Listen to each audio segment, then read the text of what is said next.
화면을 보시고 읽으셔도 됩니다. 같이 읽습니다. 시작.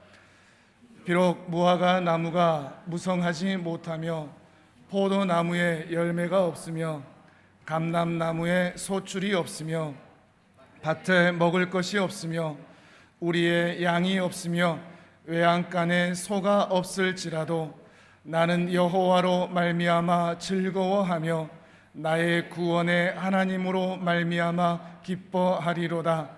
주 여호와는 나의 힘이시라. 나의 발을 사슴과 같게 하사 나를 나의 높은 곳으로 다니게 하시리로다. 아멘. 우리 목사님 모시고 말씀 함께 듣도록 하겠습니다.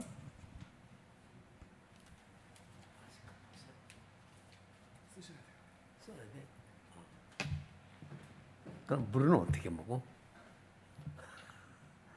아니, 반갑습니다.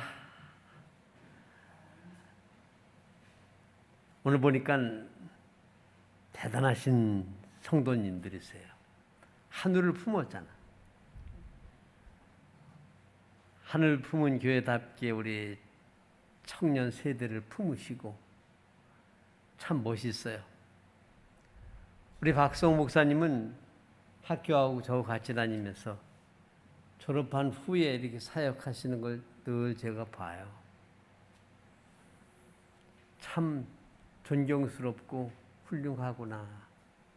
목사님도 그렇고 여러분도 그렇고. 그래서 언젠가 한번 가서 뵈야지 하는데 오늘 왔습니다. 저는 이제 학교 졸업 맞고 원주에 있는 군부대 교회에서 이렇게 사역을 했어요.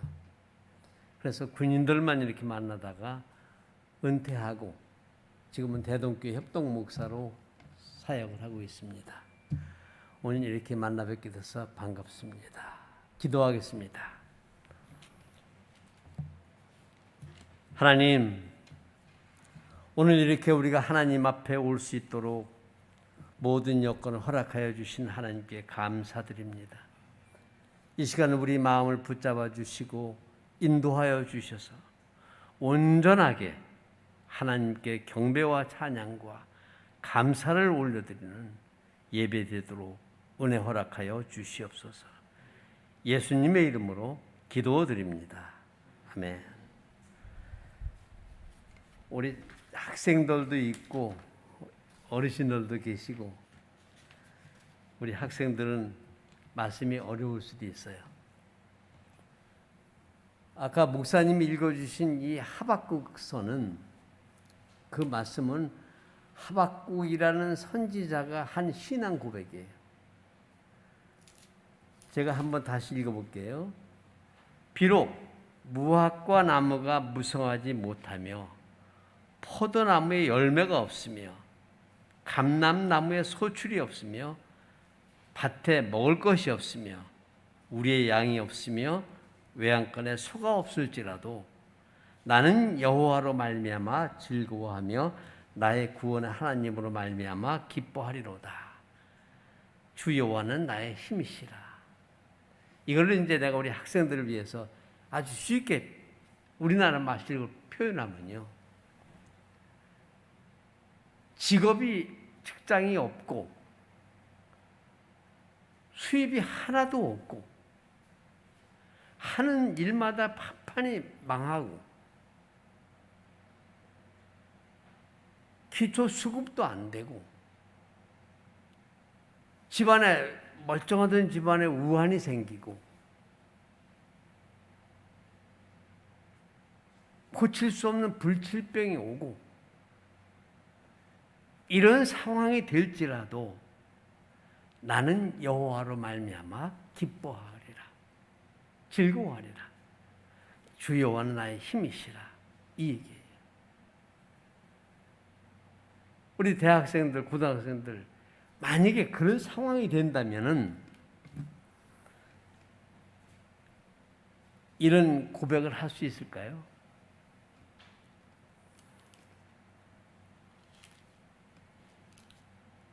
여러분들 이런 고백을 할 수 있어요? 우리 다 예수 믿잖아요. 우리 찬양할 때 뭐 주 예수보다 귀한 것 없네. 아까 찬송 많이 했죠. 다 예수보다 귀한 거 없다 해놓고 막상 그게 닥치면은 이런 고백을 할 수 있어요? 있을까요? 참 어려운 얘기예요. 이걸 할 수 있다고 쉽게 얘기를 할 수가 없어요. 왜냐하면 예수 믿는 것이 그렇게 쉬고 만만한 게 아니에요. 왜 그러냐면 우리가 예수를 믿고 이제 학생 때는 모르는데 이렇게 연세가 드시고 50이 넘어가고 60이 되고 70이 되고 80이 되면은 상당히 황당할 때가 많아요. 하나님을 믿는데 도대체 내일 어떻게 될지 알 수가 없어요. 무슨 일이 닥칠지. 또 그리고 이게 지나다 보면은 하나님한테 열심히 기도하고 계획을 하는데 내 생각과 바란대로 되는 것이 별로 없어요. 상당히 당황스러워요. 우리가 이제 교회를 다니면 어떤 생각을 기본적으로 가지고 있느냐면은 예수님이 나를 위해서 십자가에 죽으셨기 때문에 내가 그걸 믿고 하나님의 자녀가 되었으니 하나님이 나를 보호할 것이라는 믿음을 가지고 있어요. 그렇기 때문에 내 인생 살아가는 동안에 그냥 막다른 골목에 맞는다든지 진창길에 빠진다든지 아니면 생각과 나하고 전혀 관계없는 사람으로부터 엄청난 피해를 당한다든지 그런 일은 없을 거라고 이렇게 기대도 하고 기도도 해요. 자연스러운 거예요. 나쁘지 않아요. 왜냐하면 예수님이 하나님 나의 아버지가 되시기 때문에 우리는 그런 기도를 해요. 근데 이제 이 세상을 살아가는 동안에 하나님을 믿는다고 해서 믿지 않는 사람들보다 특별 대우를 받는 것이 하나도 없어요. 그런 것이 없어요. 똑같이 코로나가 오면 똑같이 코로나 걸리고 사고를 당하면 똑같이 사고 당하고 똑같이 죽자고 열심히 하지 않으면 먹고 살기 힘들고 이런 걸 만나게 돼요. 그럴 때 예수 믿는 사람으로서 상당히 당황하고 놀래요. 이게 뭐야? 이게 우리 현실이에요. 그러니까 예수를 믿는다는 것은 하나님이 나를 보호해서 어떤 것으로부터 모든 것을 싹 보호해서 아무 일도 없고 하는 일마다 대박을 터뜨리고 그런 것이 예수 믿는 게 아니에요. 얼마 전에 제가 이제 그 옛날 다니던 교회, 목사 되기 전에 다니던 교회 그 친하게 지냈던 권사님이 계세요. 아주 상당히 믿음이 좋으세요. 그리고 헌신도 많이 하시고 사회 봉사도 많이 하시고 늘 귀감이 됐어요. 참 훌륭하셨어요. 그런데 어느 날 집에서 연락이 왔어요. 그 딸한테 목사님 화상통화로 엄마하고 통화 좀 해주세요. 그래서 아예 어디 계신데 화상통화니까 병원에 가셨어요. 그러더라고요. 코로나 걸리셨어요. 그 화상으로 통화를 했어요. 어떤 상황인지 대화하고. 뭐 그냥 연세가 많으시니까 종합실로 들어가셨다. 거기서 통화를 하고 이렇게 기도하고 숨이 약간 찹니다. 그래서 기도하고 했어요. 그런데 그 이튿날 아침에 돌아가셨어요. 권사님은 돌아가셨는데 남은 딸이 상당히 당황스러운 거예요. 이게 뭐야? 왜 우리 어머니가 하나님을 이렇게 급하게 들어가셨을까? 당황스러운 거예요. 그래서 밤새 하나님한테 울고 하나님 이게 뭡니까? 하고 기도를 했다는 거예요. 이게 우리 인생이에요. 근데 우리는 그럴 때마다 그런 환경이 내게 올 때에 우리는 보통 그냥 잘 표시를 안 해요. 믿음이 좋은 것 같이. 근데 그걸 믿음이 좋은 거 아니에요. 내게 속상한 일이 있으면 하나님한테 얘기하고, 뭐 심지어는 하나님 왜 그러십니까 따지기도 하고, 이건 믿음이 없는 것이 아니라 믿음이 있는 사람이 그렇게 할 수가 있어요. 이게 우리의 바른 신앙이에요.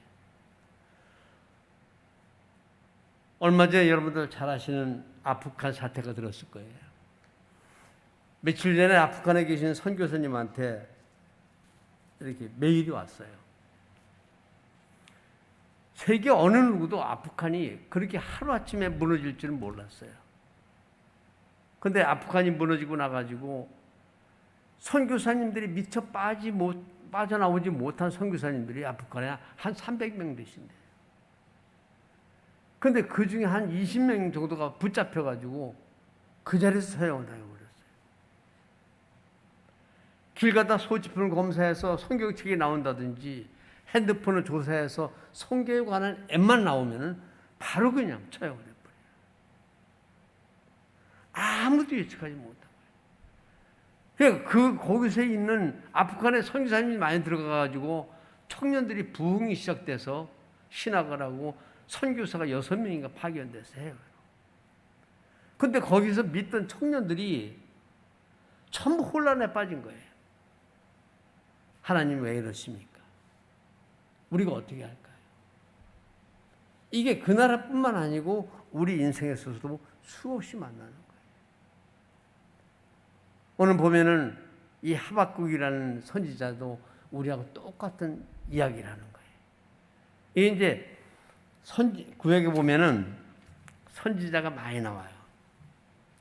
근데 다른 선지자들은 대부분 뭐 하는 분들이냐면 하나님의 말씀을 이렇게 우리에게 전달해 주는 역할을 하는 거예요.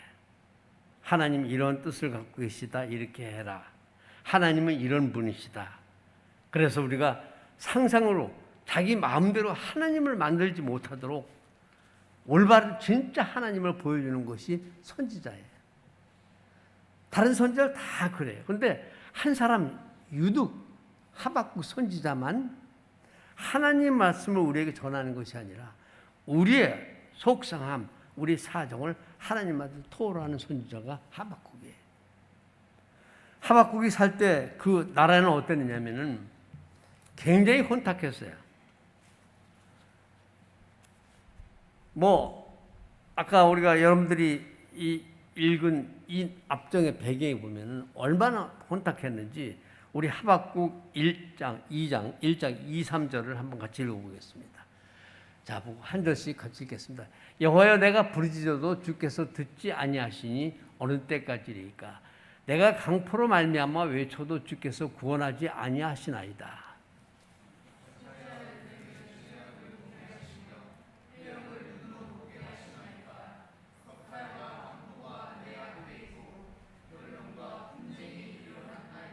같이 읽겠습니다. 이러므로 율법이 해이하고 정의가 전혀 시행되지 못하오니 이는 악인이 의인을 애워쌌으므로 정의가 굽게 행하여 집니다. 그러니까 선지자가 있던 그 남유다는 하나님을 믿는 국가예요. 하나님 선택한 백성이에요. 그런데 그 나라가 얼마나 타락을 했는지 하나님을 믿는다고 하면서도 지금 같은 예수를 믿는다고 하면서도 불법, 거탈, 폭행, 하여튼 정의가 하나도 없는 거예요. 우리 삶을 돌이켜 봐야 돼요. 신앙생활이라는 건 뭐냐면은 교회 열심히 다니고 헌금 열심히 하고 이게 신앙생활이 다 아니에요. 그건 신앙에 가진 열매일 뿐이에요. 신앙생활은 뭐냐면은 예수를 믿는 마음으로 밖에서 살아가는 것이 신앙생활이에요. 그런데 대부분 사람들이 보면은 주일날 교회 와서 예배를 드리고 끝나고 예배당 벗어나면은 자연인이 돼버려요. 거짓말 밥 먹듯이 하고 죄의식도 못 느끼고 남의 거 훔치고 빼앗고 지금도 그렇잖아요. 근데 이 하박국이 있을 당시는 그게 너무 심했어요. 그러니까 하나님이 하박국이 하나님한테 항의한 거예요. 하나님, 도대체 이 백성이 이런데 왜 이걸 가만 내비두십니까? 좀 고쳐주십시오. 너무 답답하니까 하나님도 따진 거예요. 하나님이 선택한 백성 아닙니까? 그러니까 하나님이 뭐라 그래요? 우리 1장 6절부터 다시 보겠습니다. 5절 6절을 함께 보겠습니다. 시작. 여호와께서 이르시되 너희는 여러 나라를 보고 또 보고 놀라라.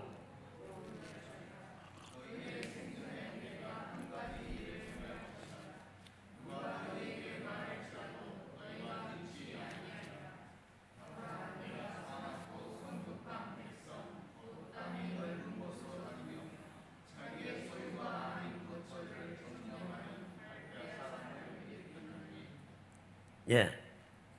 그러니까 하나님 왜 보고 계십니까? 그러니까 하나님이 대답을 뭐라고 하시냐면 내가 보고 있는 거 아니야. 내가 갈대아 사람들을 일으켜서 그 너희들 잘못한 죄악을 심판하겠다. 이렇게 얘기하시는 거예요.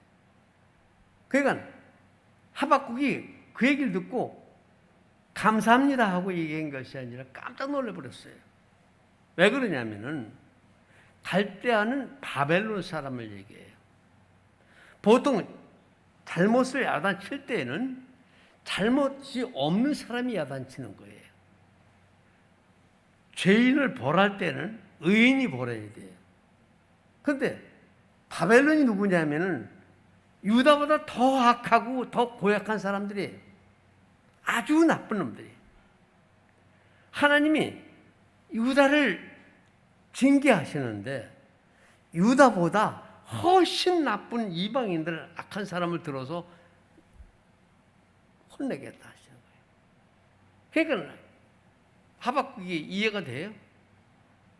그냥 야단친다고 벌을 고치겠다, 죄악값을 갚게 하겠다, 심판하겠다 하면 그걸 받아들일 수가 있어요. 근데 아주 더 상대할 수가 없는 더 나쁜 바벨론을 일으켜서 유다를 이렇게 징계하시겠다고 하니까 받아들일 수가 없었어요. 그러니까 하박국이 다시 항의해요. 우리 12절부터 한번 쭉 보겠습니다. 다시요. 1장 12절부터 13절부터 보겠습니다. 13절 떴네요. 같이 읽습니다. 시작. 주께서는 눈이 정결하심으로 악을 참아 보지 못하시며 패역을 참아 보지 못하시거늘 어찌하여 거짓된 자들을 방관하시며 악인이 자기보다 의로운 사람을 삼키는데 잠잠하시나이까. 주께서 어찌하여 사람을 바다 고기 같게 하시며 다스린 자 없는 벌레 같게 하시나이까. 아니, 하나님은 거룩하잖아요. 그리고 하나님은 죄악을 악을 쳐다보지도 않는 정결하신 분입니다. 아니, 그런 분이 어떻게 해서 악인을 들어서 의인을 치십니까? 아주 하박국이 단단히 열이 받아버렸어요. 그리고 씩씩거리고 기도방에 들어가가지고 눈을 딱 감고 기다리는 거야. 하나님이 어떻게 하시는지 내가 보리라. 그래서 이걸 망루에 올랐다 그랬어요. 성루에 올라서 하나님이 어떻게 하시는지 보려고 기다리는 거예요. 이런 하박국이 아까 고백한 3장 17절을 고백을 한 거예요. 내가 아무것도 없을지라도 최악에 처할지라도 여호와 하나님만 바라보겠다. 이 고백을 한 거예요. 자, 우리 이 성경을 보면서 왜 하박국이 그러한 마음 하나님한테 항의하고 따졌던 하박국이 갑작스레 변해가지고 비록 포도나무에 열매가 없고 무화과나무에 열매가 없고 소의 요양간에 소가 없고 아무것도 없으리라도 주 여호와 하나님만을 기뻐하고 그로 즐거워하리라 고백했을까요? 어떻게 그런 마음으로 될까요? 우리가 살아가면서 세상을 살아가면서 우리가 이런 환경이 됐을 때 하박국 같이 똑같이 고백할 수 있을까요? 이게 신앙이에요. 참 어려워요. 하박국이 왜 그랬을까요? 하박국은 하나님의 묵시를 통해서 예수님을 바라본 거예요. 하박국이 하나님 말씀을 어디를 보느냐면 우리 3장 12절 13절을 우리 같이 읽겠습니다. 같이 읽겠습니다. 시작. 주께서 노를 바라사 땅을 들으셨으며 분을 내사 여러 나라를 밟으셨나이다. 주께서 주의 백성을 구원하시려고 기름 부은 자를 구원하시려고 나오사 악인의 집에 머리를 치시며 그 기초를 바닥까지 드러내셨나이다. 셀라. 그러니까 이 2장 앞에 보면은요, 뭐가 나오느냐면은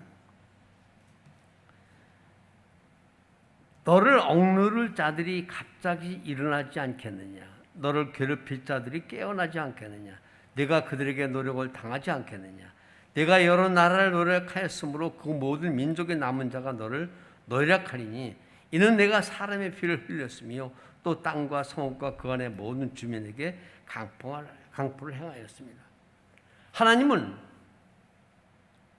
이 이스라엘을 치는 레바논을 바벨론을 너무 잘 알고 계세요.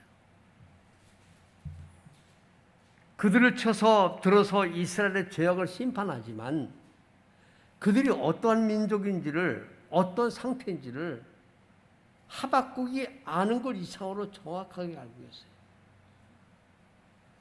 음란하고 강포하고 남의 걸 빼앗고 우상을 섬기고 이 바벨론에 나오는 우상이 다니엘서에 나오는 그런 우상을 만든 나라예요. 그러니까 하나님 정확하게 아세요. 하나님이 뭐라고 하시냐면 내가 지금은 이스라엘을 바벨론을 들어서 이스라엘을 치지만 이 바벨론 또한 다른 나라를 통해서 내가 심판하리라 말씀하시는 거예요. 그래서 역사를 보면은 실제 이 말씀이 그대로 이루어졌어요.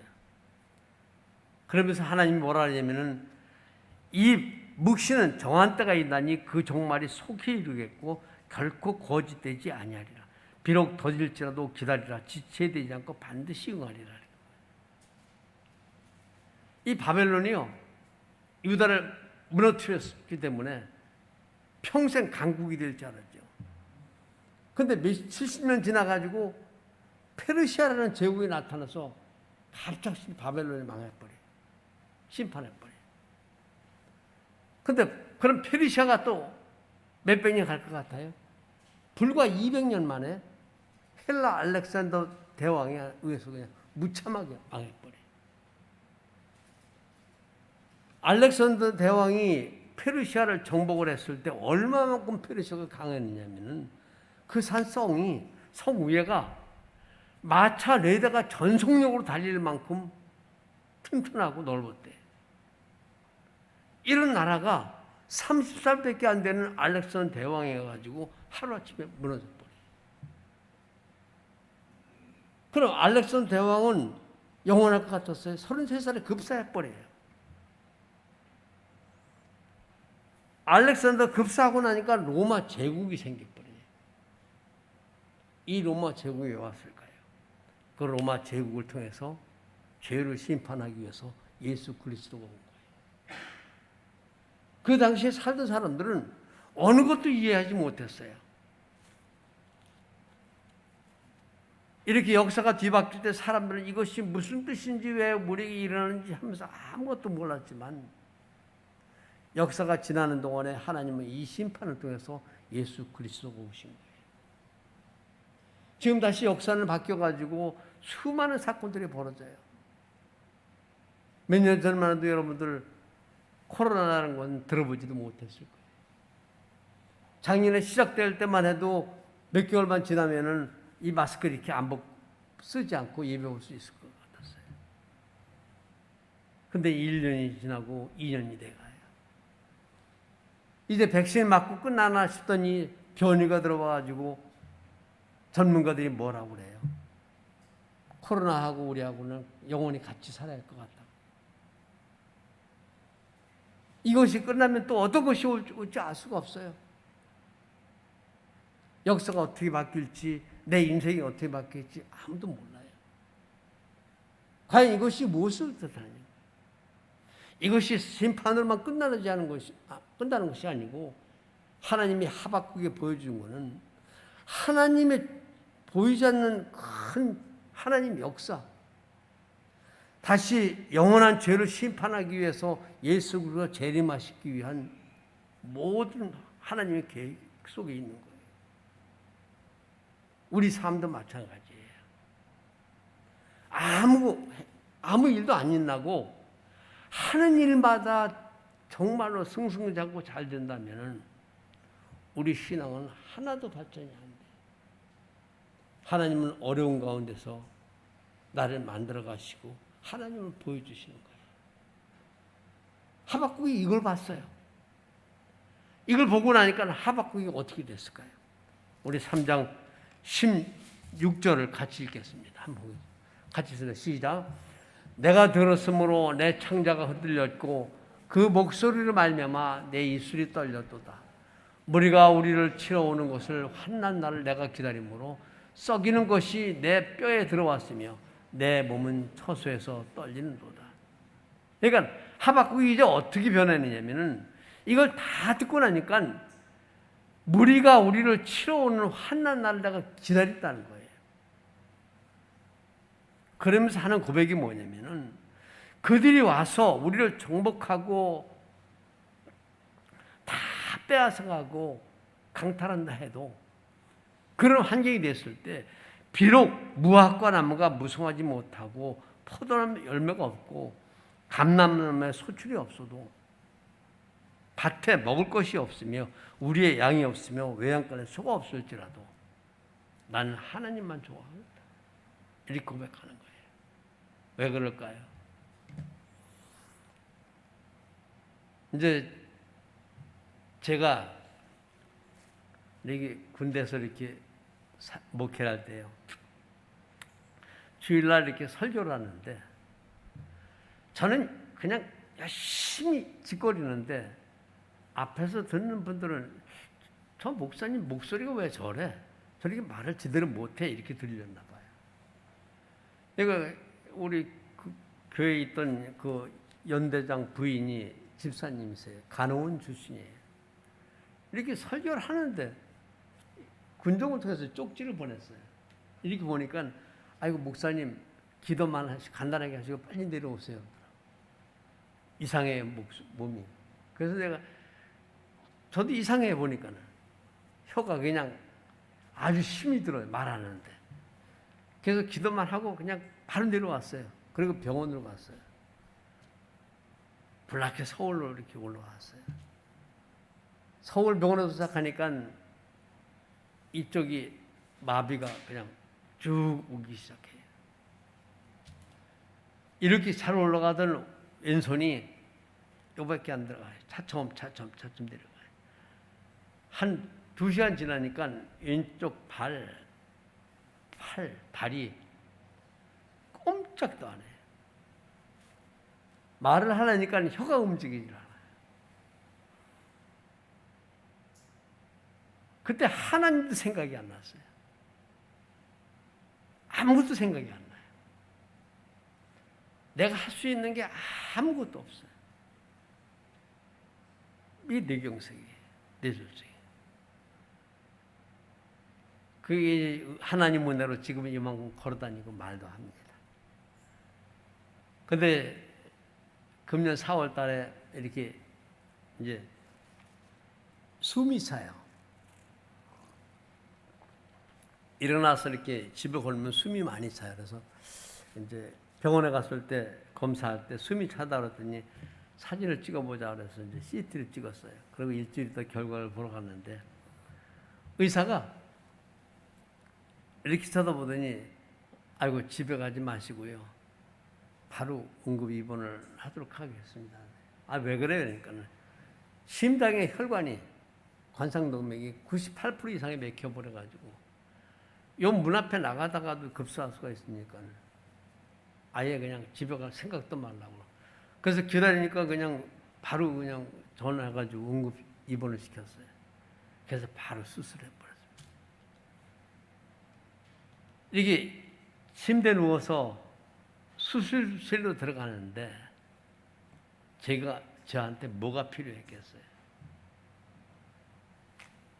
내가 살아서 수술 잘 받고 나와서 열심히 건강해져야지. 이게 필요했겠어요?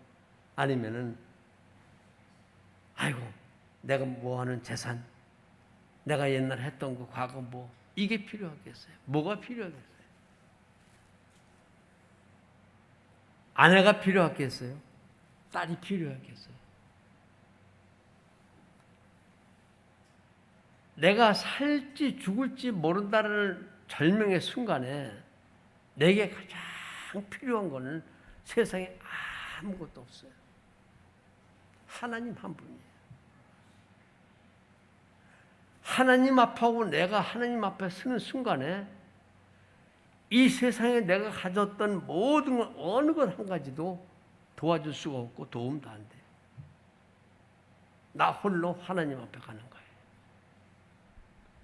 그럴 때 내가 하나님 한 분만으로 기뻐하고 즐거워하리라. 이 고백이 나올 수 있는 거예요. 저는 이번 수술하면서 너무 분명히 깨달았어요. 하나님이 내게 어떤 분인지. 만약에 우리가 교회를 다니고 예수를 믿고 성경을 매일 통독을 한다고 해도 하나님이 내게 없으면요, 우리가 하는 일 모든 것은 아무 가치가 없어요. 내가 인류 대학을 가고 박사학위를 받고 세계에서 좋은 직장을 다닌다 해도 하나님이 안 계시면 그건 다 할 거예요. 왜냐하면 사라질 것이고 내가 영원히 움켜쥘 수 없는 거고 내게 어떤 질병이 왔을 때 그것이 아무 도움도 안 되는 것들이에요. 하나님이 없으면은요, 여러분 인생에서 하나님이 안 계시면은 내가 가진 사업도 아무 의미 없는 거예요. 다 썩을 것이고 사라질 것이에요. 그러나 하나님이 함께 하시면은 우리 인생에 모든 어떤 것이든지 의미가 있고 가치가 있고 뜻이 있는 거예요. 나의 가치는 내가 뭘 가졌고 내가 얼마만큼 배웠고 내가 어떤 사람이고 여기에 따라서 내 가치가 있는 게 아니고 하나님이 계심으로 하나님이 내 가치를 만들어주는 거예요. 하박국이 발견한 하나님. 세상이 어떻게 변하든 나한테 뭐가 오든 환경이 어떻게 되든 나를 여호와로 말미암아 즐거워하며 나의 구원의 하나님을 말미암아 기뻐하리라. 이렇게 고백을 할 수 있어요. 아프간에 계신 선교사님이 온누리에서 교회에서 파송한 선교사님이에요. 저도 잘 알아요. 젊었을 때 같이 신앙생활 했던 선교사님이세요. 급하게 온누리를 전화를 해가지고 지금 자기 집 앞집에 선교사님이 붙잡혀가는 눈을 보는 거예요. 근데 그 탈레반이 이 선교사를 끌고 가서 재판을 하는 게 아니라 대로변에 세워놓고 총살을 시킨 걸 눈으로 그냥 생생하게 본 거예요. 필리핀에서 파견된 선교사님. 그걸 보고 기도 편지를 보내고 메일을 보내고 이런 환경을 보내고 하는.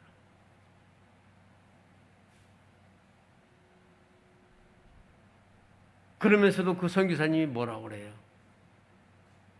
내가 만약에 저 자리에 있는다 할지라도 하나님을 부인하지 않겠다. 왜 그러냐? 하나님만큼 소중한 것이 없기 때문에. 내 삶의 목적도 하나님이요. 내가 살아가는 이유도 하나님이요. 그 선교사님 그 얘기를 하셨어요. 그리고 며칠 있다 순교하신 것 같아요.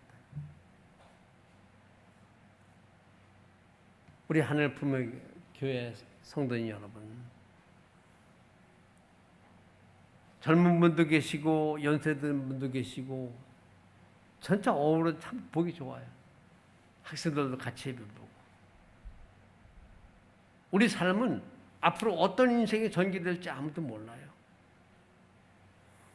모르기 때문에 그냥 대충 살아가 아니라 열심히 살되, 열심히 공부하고 열심히 사업하고 주어지는 환경에서 최선을 다하되, 그것이 하나님보다 소중해서는 안 돼요. 그것이 어떤 경우도 하나님보다 올랐으면 내 그 삶은 가치가 없는 거예요. 하나님만이 나의 전부예요.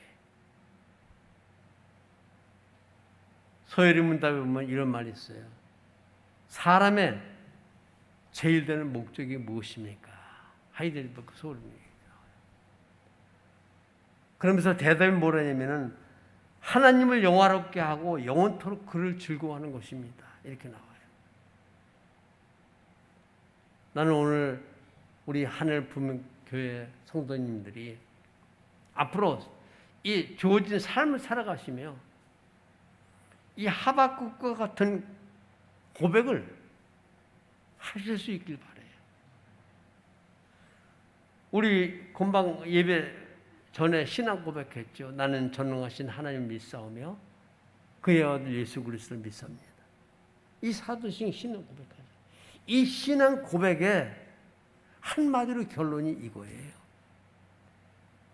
비록 포도나무에 열매가 없고 아무것도 없을지라도 나는 여호와로 말미암아 즐거워하며 나의 구원의 하나님으로 말미암아 기뻐하리라. 주 여호와는 나의 힘이시라. 너 뭐가 필요해?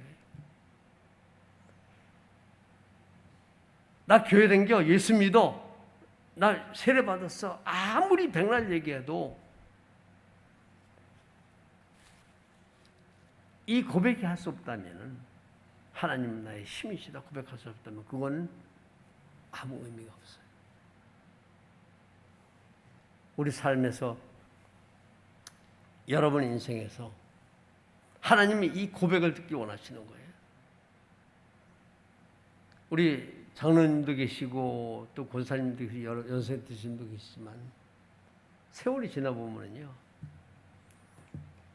내가 왜 그때 그렇게 그거 아무것도 아닌 거 가지고 아웅다웅하고 쌈박질하고 지나갔지 그러더라고요. 가치 있는 거 별로 없어요. 매일 하나님 감사하고 찬양하고 주어진 환경에서 살고, 이 모습을 내 자녀들이 봐야 돼요. 내 부모가 그 신앙을 가지고 살고 하나님이 우리 부모한테 역사하신 하나님을 볼 수 있어야 돼요. 이것이 신앙의 유산이에요. 부모님이 열심히 교회 다니는데 하나도 하나님이 안 보여. 그러면 안 돼. 그랬을 때 우리 하나님은 영원하신 하나님이고 살아계신 하나님이고, 내 목숨과 환경이 어떻든 주 여호와는 나의 힘이십니다 고백할 수 있는 환경이 되는 거예요.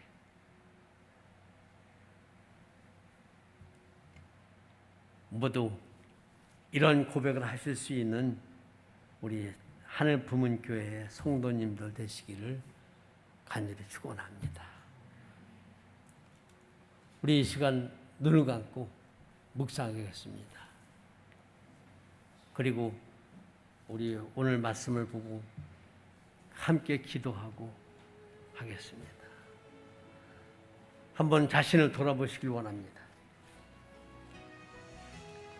내가 과연 지금까지 사는 것이 모습이 어떠한 모습인가?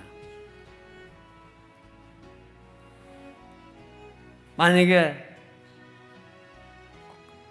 내 환경 속에서 코로나보다 더한 것이 와서 사업이 안 되고 내 몸에 질병이 찾아오고 내 삶 속에 정말 감당할 수 없는 어려움이 닥쳤을 때 나는 그래도 하나님을 나의 하나님이라고 고백할 수 있는가? 만약 그렇지 못한다면 이 시간 하나님이 어떤 분인가를 깊이 묵상하시기 바랍니다. 하나님만 나의 생명이시고 하나님만이 나의 모든 것을 고백할 수 있는 그런 우리가 되어야 합니다. 그걸 생각하며 우리 몇 가지 가지고 함께 기도하길 원합니다. 첫째, 우리가 아프간을 위해서 함께 기도했으면 좋겠습니다. 하나님, 이 아프간을 지켜주시고 인도하여 주셔서 그곳에 있는 많은 선교사님들, 그곳에 있는 모든 신자들 안전을 지켜주시고 하루빨리 회복되어 핍박받지 않고 억울하게 당하지 않도록 하나님 지켜주시옵소서. 우리 이 시간에 아프간을 위해서 함께 통소리로 큰 소리로 함께 기도하길 원합니다. 기도하시겠습니다. 하나님 아버지, 우리가 생각할 수 없는 그런 환경이 아프간에 찾아왔습니다. 이슬람이 아프간을 정복함으로 순식간에 그곳에 자유가 없어지고 신앙이 없어지고 모든 것이 피폐하게 되었습니다. 예수를 믿는다는 이 하나만으로 총살을 당하고 기독교를 성경을 가졌다는 이유만으로 처형을 당하고 있는 환경이 돌아왔습니다. 하나님, 아프간을 불쌍히 여겨주시고 지금도 그곳에서 하나님을 믿으며 예수를 증거하는 모든 선교사님들과 믿는 사람들을 하나님 품으로 보호하여 주시옵소서. 안전을 지켜주시고 그들이 어떤 환경에 처하든지 간에 담대하게 두려워하지 않게 하시고 하나님을 믿음으로 살아갈 수 있도록 복 내려 주시옵소서. 하나님, 그들을 나라 가운데서 하나님 생명이 다시 살아나기를 간절히 원합니다. 지켜주시고 인도하여 주시옵소서.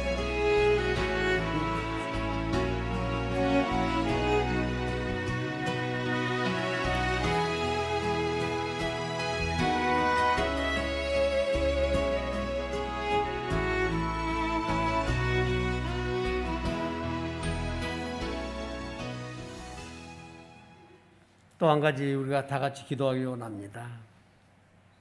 하나님, 내가 살아가는 동안에 내 인생 가운데서 어떤 일이 다가온다 할지라도 하나님, 그것에 흔들리거나 그것을 보고 넘어지지 않도록 그 너머에 계시는 하나님을 볼 수 있도록 내 고난과 환경을 통하여서 하나님이 나를 구원하시고 이끌어 가신다는 사실을 내가 볼 수 있도록, 그래서 내가 어떤 환경이든지 비록 내게 아무것도 없어도 하나님만 즐거워하고 하나님을 기뻐하리라, 하나님은 나의 힘이십니다 고백할 수 있도록 그런 믿음과 삶을 지켜달라고 한번 간절히 기도하기를 원합니다. 기도하시겠습니다. 하나님, 우리 인생 가운데서 사는 것이 너무도 우리를 알 수가 없고 내가 어떤 인생을 살아야 되는지 알 수도 없습니다. 마음먹음도 되지 않고 내 생각과 다르게 질병이 찾아오고 어려움이 찾아옵니다. 하나님, 이러한 삶 속에서 주께서 나를 지키셔서 어떤 환경이 오더라도 내가 하나님을 부인하거나 믿음이 떨어지거나 하지 않고 내가 여호와 한 분으로 기뻐하리라, 하나님만 즐거워하리라는 고백을 할 수 있는 삶이 되도록 지켜주시옵소서. 그런 인생 되도록 함께 하시고 붙잡아 주시옵소서. 하나님, 그래서 내가 이 주께신 인생을 사는 동안에 하나님만을 기뻐 영광을 돌리는 삶이 되도록 은혜 허락하여 주시옵소서.